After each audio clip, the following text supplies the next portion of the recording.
नमस्कार दोस्तों, आप देख रहे हैं मेरी खबर और मैं आपका अपना होस्ट प्रखर राजपूत फिर से स्वागत करता हूं आपके इस नए शो में, जहां मिडिल ईस्ट की उन तमाम बड़ी खबरों के बारे में बातचीत करेंगे जिन खबरों की वजह से गाजा, इजराइल, ईरान, सऊदी अरब, सीरिया ये तमाम चीज़ें आज इफेक्ट कर रही हैं। ये तमाम खबरें इतनी ज़्यादा इंपॉर्टेंट है कि इन खबरों को जब तक आप डिटेल में नहीं समझेंगे तब तक आपको ये कंफर्म ही नहीं होगा कि गाजा के साथ सीज फायर कब होगा।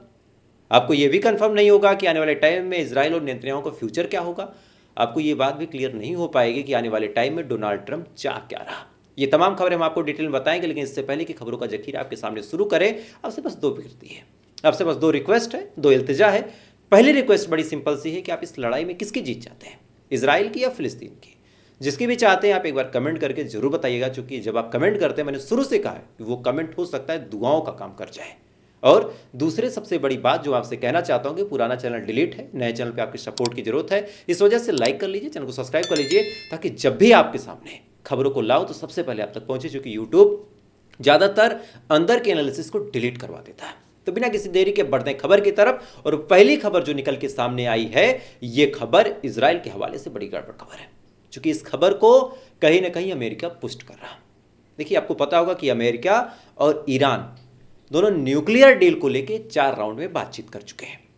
इन 4 राउंड में बातचीत करने का जो रिजल्ट है बड़ा सिंपल सा है कि भाई ईरान कह रहा है कि हमको न्यूक्लियर पावर बनना है, पूरी दुनिया बन रही, हम भी बनेंगे, चूंकि इजराइल है, इजराइल से हमको खतरा है और अमेरिका तुमसे भी हमारी दुश्मनी है, तो हमें बातचीत करो ना करो, लेकिन हमें न्यूक्लियर पावर बनना है। अब अमेरिका और इजराइल, अमेरिका का नाम यहाँ पे नहीं लूंगा, इजराइल बार बार ये कोशिश कर रहा है कि भाई ये बनना चाहिए, चूंकि ये बनेगा तो गजा भी गया, लेबनान भी गया, सीरिया का क्या हाल है अभी आपको थोड़ी देर में बता रहा हूं। ये तमाम चीज़ें जब चली जाएंगी, इस वजह से इजराइल पूरी तरह परेशान है कि ईरान कहीं गलती से भी न्यूक्लियर पावर न बन जाए। लेकिन हाल फिलहाल में एक अपडेट आई है, 4 राउंड में बातचीत के दौरान डोनाल्ड ट्रंप की तरफ से लगभग इशारा दे दिया गया है कि ईरान न्यूक्लियर पावर बन सकता है।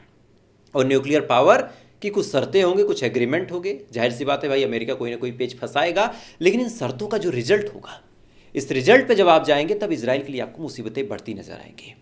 अब आपको ये चीज़ लग रहा होगा यार ये चीज़ें हो कैसे रही, तो आपको एक एग्जांपल देता हूँ।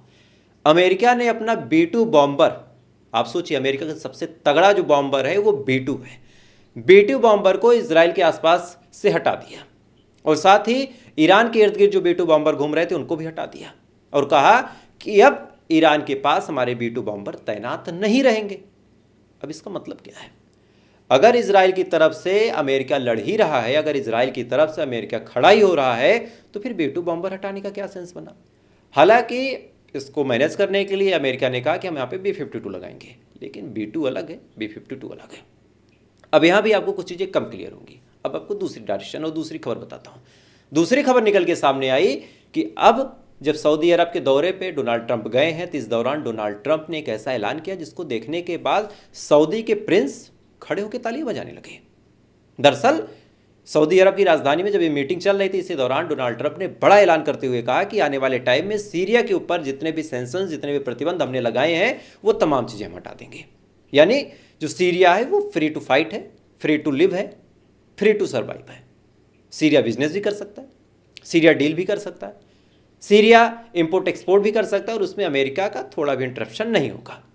अब ये ऐलान जैसे ही सीरिया को लेके किया डोनाल्ड ट्रंप ने, सलमान उठते हैं, ताली बजाने लगते हैं, और यही बड़ा खेल है, क्योंकि सलमान की ताली इस बात का सबूत है कि मोहम्मद बिन सलमान ये चाह रहे थे कि मिडिल ईस्ट में अब कुछ पावर शिफ्टिंग हो जाए। तो पहली डील उन्होंने जो कही थी, ये यही बात बोली थी सलमान ने कि आप हमसे $1 ट्रिलियन की डील चाहते हैं, आर्म्स हम आपसे खरीदते हैं, आपको इन्वेस्टमेंट दें, तो भाई मिडिल ईस्ट में शांति चाहिए। और शांति कब होगी? जब इजराइल काउंटर हो। तो इजराइल को काउंटर करने के लिए इधर अमेरिका ने 2 काम किए।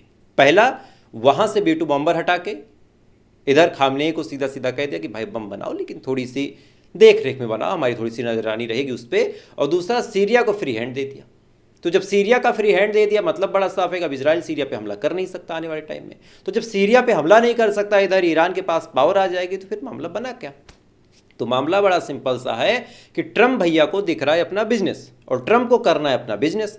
तो इस बिजनेस को करने के लिए अब इजराइल को बलि का बकरा बनाया जा रहा है, और इस मामले में कुर्बानी अगर किसी की ली जाएगी तो नेतन्याहू की ही होगी। आप इस बात को देख लीजिएगा। खैर, आज खबर आपके लिए छोटी सी लाए, लेकिन ये खबर बड़ी अंदर की थी, इनसाइडर रिपोर्ट थी, मुझे लगा आपको सबसे पहले बताना चाहिए। बाकी आपकी क्या राय है कमेंट करके जरूर बताइएगा, और ऐसी अपडेट के लिए अगर आप चाहें तो फॉलो कर सकते हैं। तब तक आप अच्छे रहिए, खुश रहिए, ऊपर वाला आपकी हिफाजत करे।